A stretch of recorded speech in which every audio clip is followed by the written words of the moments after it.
JotPsych is the first AI-powered EHR built for therapists. It automatically writes your notes and handles scheduling forms and more. Try it free and get 50% off your first 2 months with code JOE at jotpsych.com.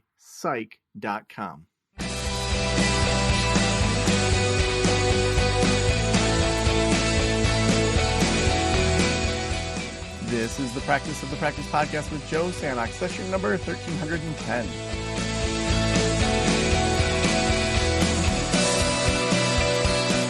I'm Joe Sanok, your host, and welcome to the Practice of the Practice podcast, where we help you build a thriving private practice you absolutely love. If you've been following this podcast for a while, welcome. If you're brand new, glad that you're here as well. You may have seen that we had a number of just interesting episodes lately. We've been spotlighting a number of our speakers from the Group Practice Conference that happened back in May of 2025. These are 20-minute sessions. We're doing the same thing in May 2026. So I'm so excited. It's kicking off on May 4th, so International Star Wars Day. My team is trying to hold me back from bringing all my Star Wars stuff to the conference. We'll see if they're successful with that. But tickets are on sale over at grouppracticeconference.com now, so make sure you grab that ticket. It's going to be the largest gathering of group practice owners. We're going to have TED Talk styles where they're 20-minute main stage. And then the thing I love most about conferences is those breakout times that have conversations and not just sit in more sessions. So throughout the art gallery, we're going to have about 10 different spots to have different conversations, either facilitated or just get to know you, to go deeper with people that are in group practice. So it's really going to be a unique group practice experience. Make sure you grab your ticket today. Tickets are going to be going up in price with the new year. So grab that over at Group Practice Conference. You know, we couldn't do this show if we hadn't started this show. So today we're talking about podcasting, which I'm so excited to talk about. Today we have Dr. Leah Clionsky, who is a licensed clinical psychologist and entrepreneur who built Thriving Child Center, a 7-figure private pay child psychology practice with a specialty clinic. She's also the founder of Worth It Practice Consulting, where she helps psychologists build profitable, integrity-driven private practices. Leah hosts 2 podcasts, The Educated Parent and the Worth It Practice podcast, and writes the weekly Worth It newsletter, where she shares practical strategies for psychologists who want to grow sustainable, values-based businesses. Leah, welcome to the Practice of the Practice podcast. Oh, thank you. I am so excited to be here. It's a podcast and it's you. I'm thrilled. Oh my gosh, I love it. I feel like, and maybe you feel this too, that when you have a podcast, it just opens so many doors to people that you could never just email or just be like, hey, I want to jump on a call with you. But you can have these different types of conversations that you normally wouldn't be able to have. Oh yeah, I absolutely feel like that's true. It kind of gives you authority in a way that you didn't earn necessarily. Right? Because anybody can have a podcast, but like the minute you have that kind of platform, people are more open to talking to you. It's really interesting. Yeah. Like earlier today, I interviewed one of the world's leading climate scientists, and he was talking about just like disinformation and misinformation from a psychological standpoint, but in regards to like climate policy and things, it's like, I never would have that conversation with someone if I just like was walking down the street or tried to reach out to have that conversation. That's so fascinating. I love that you were able to do that. It kind of gives us license, right, to have like nerdy conversations about the things we want to talk about. Yeah. But of course, then it's like legitimate because it's a podcast. Right, right. Well, take me back to when you started your first podcast. What was going through your head in regards to just like, I want to launch a podcast? So it's not that old of a podcast. So I started Educated Parent in April of this year. And basically, it came from this obsession with podcasts that actually led me to open the Worth It consulting practice later and start the Worth It Practice podcast. But I was listening to 15 hours of podcasts a week for my business. I was really deep into podcasting, and I realized that I needed a place to communicate with my audience, which as a child psychologist is parents. And I thought, okay, I could get into social media, but I'm not a social media person. It's not like my style of content. Yeah. So I thought, what do I love? And it's podcasts. And that's what made me decide that I wanted to move the podcast direction. Yeah. For me, it was very similar. at the time, there's a lot of people blogging, a lot of people on social media, but there weren't any podcasts that were out there on the business of private practice. So it was helpful to be the first one. That's obviously helpful whenever you're the first in a market. But even more so, that's the medium that to me made the most sense, just having conversations with people. Yeah. And I was listening to the Group Practice Exchange podcast, and they were talking about why you should have a podcast to promote your group practice. And I thought, that's great. So then I hired that podcast producer and started Educated Parent. Oh, that's awesome.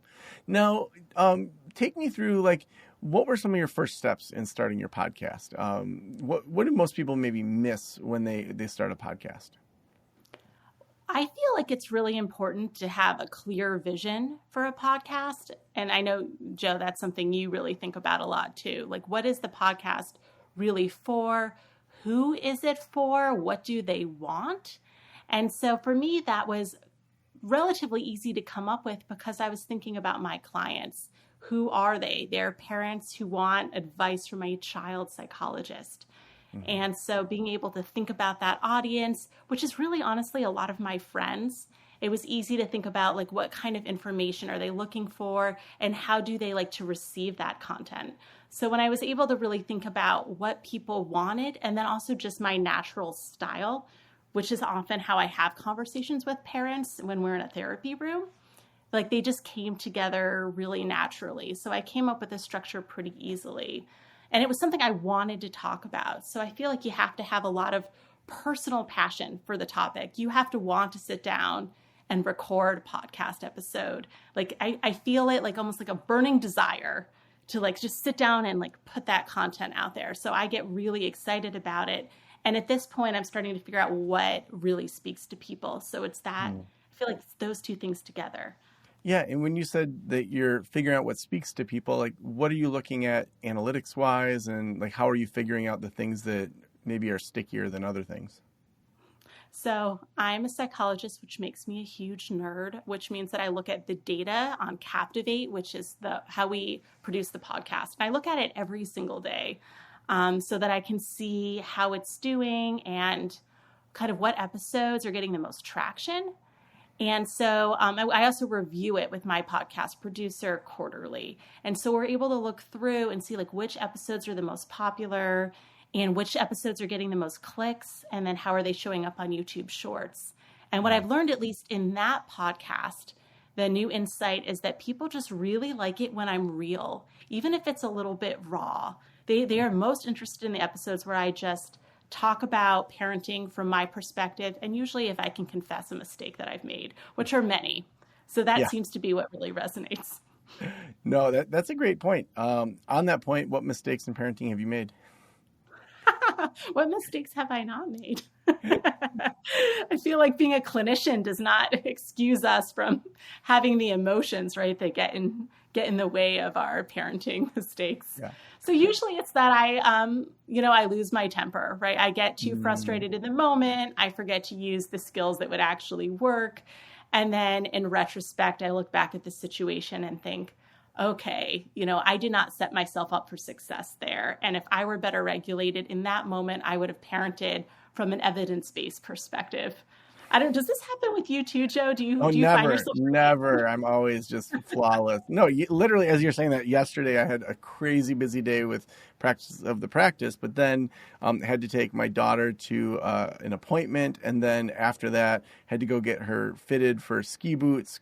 We have this thing where it's like you can level up your boots as they grow. And I had like an hour to eat and then get to improv. And my oldest daughter texted me she needed a black T-shirt by this morning for her behind the scenes like musical stuff. And I know that she knew about this before that moment, and her 14-year-old brain didn't make it compute. And my 11-year-old's in the back of the car, and I'm just like, we got to go to Target and get a T-shirt. And I just, I was not happy. And I'm like, your mom had you guys for a week and she couldn't even do that. And it's like, I really try hard to not rip on my ex and let those feelings not come out. But then I noticed my 11-year-old's getting defensive and like speaking on behalf of my ex, like, mom didn't know either. Like, she does her best. She's trying really hard. And it's like, oh man, this is not the parent I want to be. I don't want to be throwing their mom under the bus. And I just pulled back and was like, I know you love your mom, and I'm sorry. Yes, this is just frustrating, and I should not have taken it out on your mom. And it was just one of those, like, the co-parenting and the stress and the parenting all in one. So, yeah, I do it too. Yeah, it's so hard. I have so much empathy for you in that moment because it's like, in your brain, right? You're like, where is the therapist who would jump in and stop me right now? Right. Yeah. And those emotions. One of the episodes people really like is about morning routine, having a better morning routine. And that the secret behind the episode is that I was the one ruining the morning routine because I wasn't eating breakfast. And so the not eating breakfast was making me so dysregulated that I was like escalating with my kids in my tone of voice, right? Which was then setting them off. And basically I was the one ruining the entire situation. And I didn't even notice till my 6-year-old called me out on the fact that I wasn't eating breakfast. So I didn't even realize it myself. I needed like a child to tell me. And that's, those are those moments where you wish you're glad your clients can't see you, right? Yeah. And you wish you'd fixed it. But I mean, are you hungry or tired or stressed? Man, everyone in my family is a nightmare if they're hungry. Oh my gosh. Well, tell me about the Worth It podcast and the newsletter. Like, how did that start? Because I know you have quite a following there. So it started by me being a huge nerd. So basically, it seems like most stories start there. Yeah, I mean, most of my stories start there at least. So like basically what happened is as a group practice owner, I noticed that things that coming up for 2025 were going to be rocky and rough. Like I was already seeing all the rumblings of that. And I'd already been listening to some business podcasts and learning and implementing strategies in my business. And they were really helpful, like incredible return on investment for even just some small strategies. So I decided I was going to double down and I was going to start listening to 10 hours of podcasts a week. All about business, either in our space or outside of it. So I got obsessed. So I started listening to this content all the time. I still do it. And then my joy in doing it, and then all the things I was implementing, I just felt like I had to share it somewhere. And people kept asking me, like, what are you doing? What are you listening to? So I just created a newsletter that at the time had no purpose at all, where I would list my 3 favorite episodes of the week and just send it out to anyone who wanted to know. And then after a while of having that going on, I realized that there was a place for me to talk about that and to share what I'm really using and the strategies that are helpful to me and kind of pull back that curtain. And so that's how the podcast was born, all from the nerdiness. When did you realize that this newsletter was more than just something you're just kind of sending out to people, that there actually was something there that could become a business arm? Honestly, Danielle Swim told me. I was talking about it and she said, Leah, like you have to do something with this. And I said, do I? It's just so much fun. I really love making it. And she's like, no, like you should do something with this. That's one of the wonderful things about Danielle that I just always say about her is she can look at you and see this potential in something you're doing that you didn't see until she said it to you out loud. And then you realize it's true. So she is amazing at being able to do that for people. And that's one of the reasons I always loved her podcast too. She does that for her audience as well. Yeah. She's been so fun to partner with the pod plan and to just like put together kind of that next level podcasting type stuff for people. So. Oh yeah.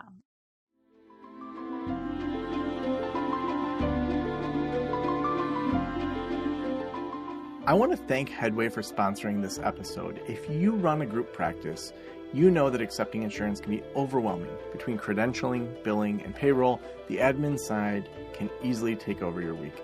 Headway was built to help you handle this, and they're the only platform designed specifically for in-network group practices. Whether you're growing your team or running an established practice, Headway makes the business side easier with faster credentialing, higher per-session rates, and bi-weekly payments your team can count on. They work with therapy, psychiatric, and hybrid group practices. There are no subscription fees, just the support you need to run your practice with ease. Run your best group practice with Headway, trusted by thousands of group practice leaders to simplify insurance admin and reach more people through in-network care. Curious how Headway can work for you? Head to join.headway.co/Joe. That's join.headway.co/Joe to learn more. Now, what are you learning through the podcast? Like, what are some maybe business things that you would want people to know about private practice? Because one of the great things about a podcast is you're learning all these things as well. And then you kind of go from being maybe good as a clinician, good as a business owner, to like having a lot of knowledge that the average person just doesn't have just because you're having these interviews. Like, what are you noticing kind of in the business of psychology now? Wow, there's so much going on in the business of psychology right now. I mean, I'm trying to think, there are several ways I can approach this question. One thing I'm noticing is how psychologists are interesting as entrepreneurs. I think we approach things differently than other kinds of therapists in good and bad ways. Sometimes I think we have some real strengths and some real weaknesses. So that's kind of an interesting angle. Like, what would I do versus someone else who's a business owner and doesn't come from the same training background? So that's one thing I've really noticed, is that there's some really big advantages in terms of like being a data nerd from the start, being able to pull, like it is easier, I think, sometimes for me to get in front of certain people with a doctor title. So that often works out in my benefit. And it's easy to attract other psychologists to come join the practice. But psychologists are also very risk averse, and we don't like doing anything that we don't have a degree in. And I'm curious if you found this to be true as well, Joe, if you've noticed that psychologists are a little less scrappy sometimes. Yeah, it's interesting because my undergrad was in psychology, and I went to Western Michigan. That's a strong behavioral science, like behavioral conditioning and all of that. So had tons of the science side for my undergrad. And then instead of doing my master's in a behavioral psychology degree, I kind of went the other way and did just like counseling psychology. So got dual license in both counseling and in psychology. So I have both of those in Michigan. And so, I think, my dad's a clinical psychologist, and there's definitely that like science hat. And I think part of it was, if you look at the history of psychology, how early on they really were trying to be seen as a legitimate science. And so part of that was having that academic rigor. And then later on, if you follow kind of the history of like social work and counseling, it didn't kind of come through that same lane. It came more through the social sciences and anthropology and, political justice and things like that. And so it's like the parents are kind of different, even though our license still allows all of us to do counseling. It's like our heritage is very different from those different arms. Yeah, it's interesting, right? Because we're all doing the same work in the end, but then like the personality sometimes, right, of someone who goes the like really researchy academic route to get to the therapy part of things. It's like, oh yeah, we can be really comfortable with analyzing the data, but then it's like, go do something that's new, go do something outside your comfort zone. Psychologists tend to be really afraid of doing that.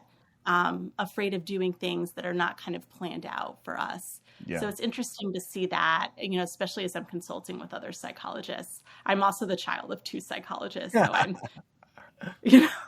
very in that upbringing, essentially. I mean, you have to tell your birth announcement story. Like when you told me that, I'm like, oh my gosh, I love it.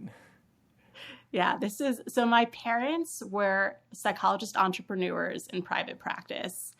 And so I wanted to be in private practice as a group practice owner from a very young age because of them.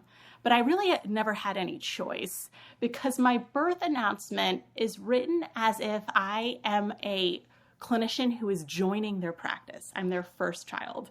So it's like, welcome to the practice, Leah Clionsky, PhD, and it gives like my background of, I think I studied at like Umbilical University or something. Like the entire thing is written as if I am joining the practice. And there's an asterisk next to PhD that says pure heavenly delight.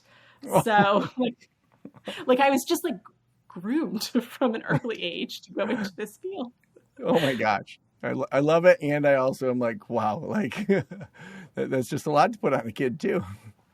Yeah, I guess it is. I don't think they thought about it that way, but it was hanging in house. Yeah. I mean, it's like I'm really into improv comedy, and I could see if I was at that age of like having young kids, like maybe having something witty like that in improv, and stuff, taking it lightly. I had a question in there, but the birth announcement thing just sucked me in. Oh yeah, like what do you think? So, I know what I was going to say. It is interesting. So looking at Michigan, for example, so there's master's level psychologists, which that license for me, I keep up, but I don't use it because the protectionism from the 70s made it that you have to always and forever have a doctoral level psychologist that you meet with regularly in Michigan to do counseling, which the counselors and the social workers in Michigan don't need that forever. They have 2 years of like oversight, and then they're off and on their own. And I'm wondering, as you look at other states, and you're the expert on psychologists, do you see that? And do you see that shifting where that kind of master's level psychologist will ever have a chance to be competing equally with social workers and counselors? Or do you think that it's probably going to kind of stay how it is in a lot of states? I truly don't know what's going to happen. I think that is changing. I'm wondering if it just is changing in Texas. I've heard something recently about a potential change. I mean, I do think it's hard to get that degree and then to never be able to practice on your own. Oh, yeah. Like I know in my dad's practice, he actually has someone with their master's in psychology who's worked for him for like 20 years, but he didn't get the PhD.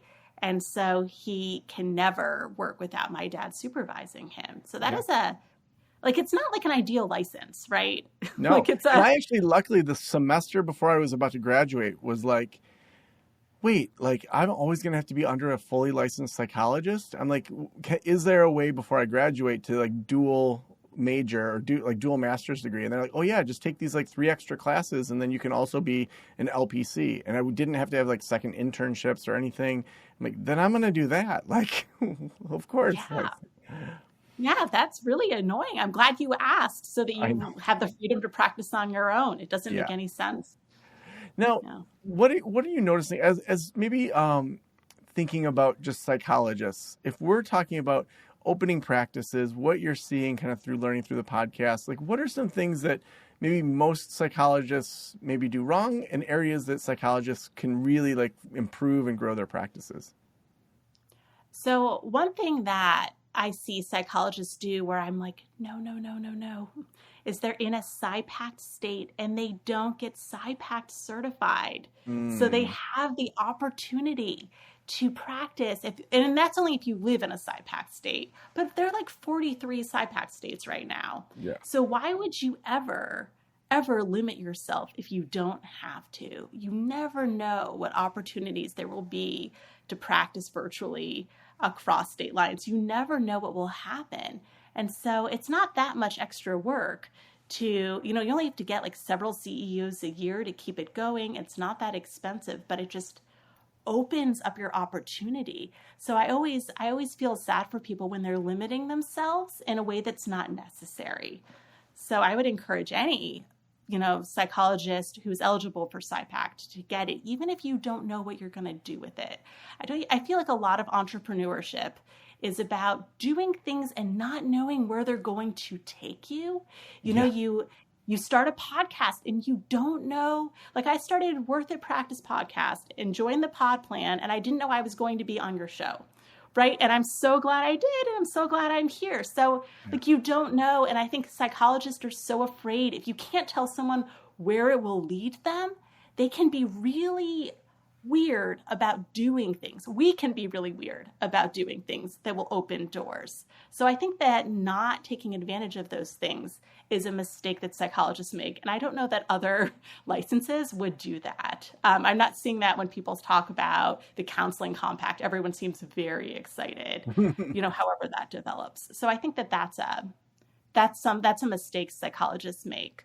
And I think also, I want to comment on that. We actually just had a live coaching today in the Practice Academy, and a number of folks were wanting to do it right before they started their practice. And I just said to them, the things that are going to break a practice is sleeping with your clients, misusing protected health information, usually hiring 1099s now. That's, a big thing with the IRS.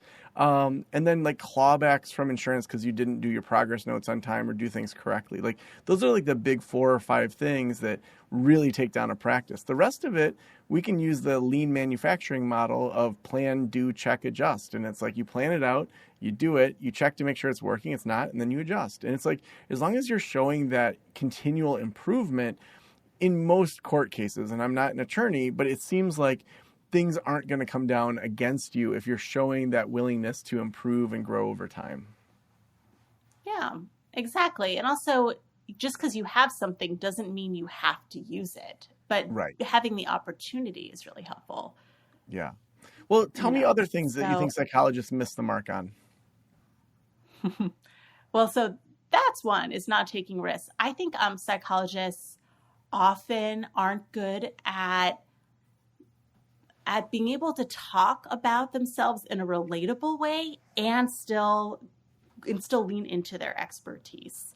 So I think that we tend to either we go one way or the other. Either we think that our expertise does not matter, so we don't showcase it, which I think is a mistake, because if you've done lots of research in specific areas and learned all these evidence-based modalities and gone through all of that effort of 4 to 6 years of grad school plus internship plus postdoc, like you should highlight what you know, right? Because that's what's going to bring in clients. And also that's helpful when you're networking with other medical providers, for example. They like to see that. So we want to showcase that, and we need to be relatable to people who don't understand what that means. And I think we tend to go one way or the other, where it's like, let's just talk. I'm going to not even mention that because someone told me it doesn't matter. I'm like, what are you talking about? It matters, right? Like, let's highlight that. If you have that, highlight that. Or they get so into like Dr. So-and-so is this way that they don't get relatable. And so I think that trying to marry the two things together is really helpful in a business when you're trying to help other people understand you, but also highlight your background as much as you can. So awesome. What else do most psychologists miss, or is there opportunity that they could grow differently? I think they undercharge, like significantly. They are like, I don't know, I'm out here. I don't have an MBA. If I don't have an MBA, then I'm going to be bad at business. Because you have to have a degree. If you don't have a degree, you're going to be bad at it. I don't have a degree in marketing, so I can't market, and therefore I'm going to fail. So I'm going to play it super small. I'm not going to charge, even though I've been, on in all of these studies, and I'm so familiar with these treatments, and I have all this experience helping people. I'm gonna be scared. I'm not going to put myself out there. I'm not going to trust myself, and I'm not going to charge the private pay rate that will absolutely fill if I market it correctly. I just think they are so scared a lot of the time, and I'm just like, step up there. You can do this. I know so many people who are doing so well right now, and they're so scared. So good. There's so much to cover. Leah, the last question I always ask is, if every private practitioner in the world were listening right now, what would you want them to know?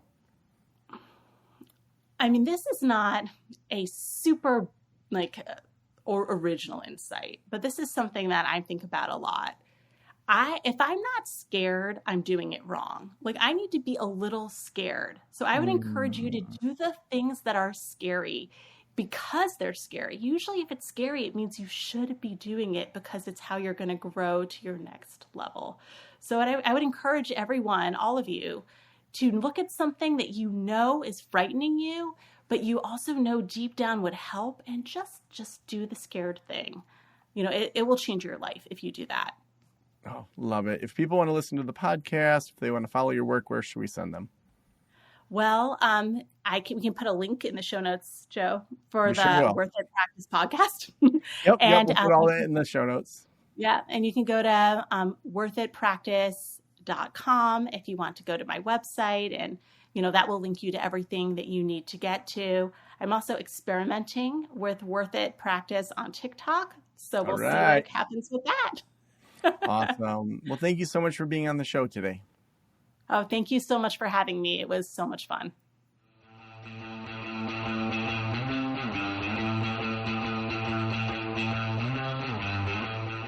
I mean, Leah and I both for both of us, starting a podcast has been life-changing. I mean, it allowed me to leave my full-time job. It allowed me to eventually sell my counseling practice. This is all I do is podcasting, consulting, running our membership. I get to meet people from all over the world. Like we're going on spring break, we're going to Greece, and one of the podcast guests we're probably going to meet up with who is one of the tourism ambassadors in Greece. Like that is just crazy that I get to just know all these people. This could be you too. Like you could be one of these therapy podcasters. And we know that whether it's on TikTok or on other places, other platforms, we know that the primary use or the top use, according to a recent Harvard study of ChatGPT, is for therapeutic issues.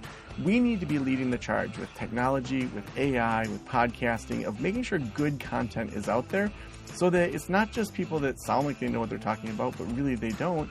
But that we have good therapeutic advice out there. So if you want to start a podcast, we have a ton of resources, some free, some paid, over at podcastlaunchschool.com. We support quite a few podcasts from the behind the scenes, from the launch, from the full done for you where I'm doing consulting. So if you want to start a podcast next year, if that's one of your goals, head on over to podcastlaunchschool.com. Also, we couldn't do this show without our amazing sponsors. Today's sponsor is Headway. Headway is the best way for you to get billing, to get all of those behind the scenes done. Head on over to join.headway.co/Joe to sign up for a tour. I just did a tour yesterday, and there's so much more to it than I ever thought. It's going to be so much easier for credentialing and all of those things. I'll be talking about that actually on tomorrow's show. As I'm building Great Lakes Online Counseling, it'll be week 4 tomorrow. I'm going to be reporting out all the things that I did this week for that. And one of them was meeting with Headway to talk through how long credentialing takes and things like that. So if that's interesting to you, again, that's join.headway.co/Joe. Thank you for letting me into your ears and into your brain. Have a great day. I'll talk to you soon. Special thanks to the band Silence is Sexy for that intro music. And this podcast is designed to provide accurate and authoritative information in regard to the subject matter covered. It is given with the understanding that neither the host, the producers, the publishers, or guests are rendering legal, accounting, clinical, or other professional information. If you want a professional, you should find one.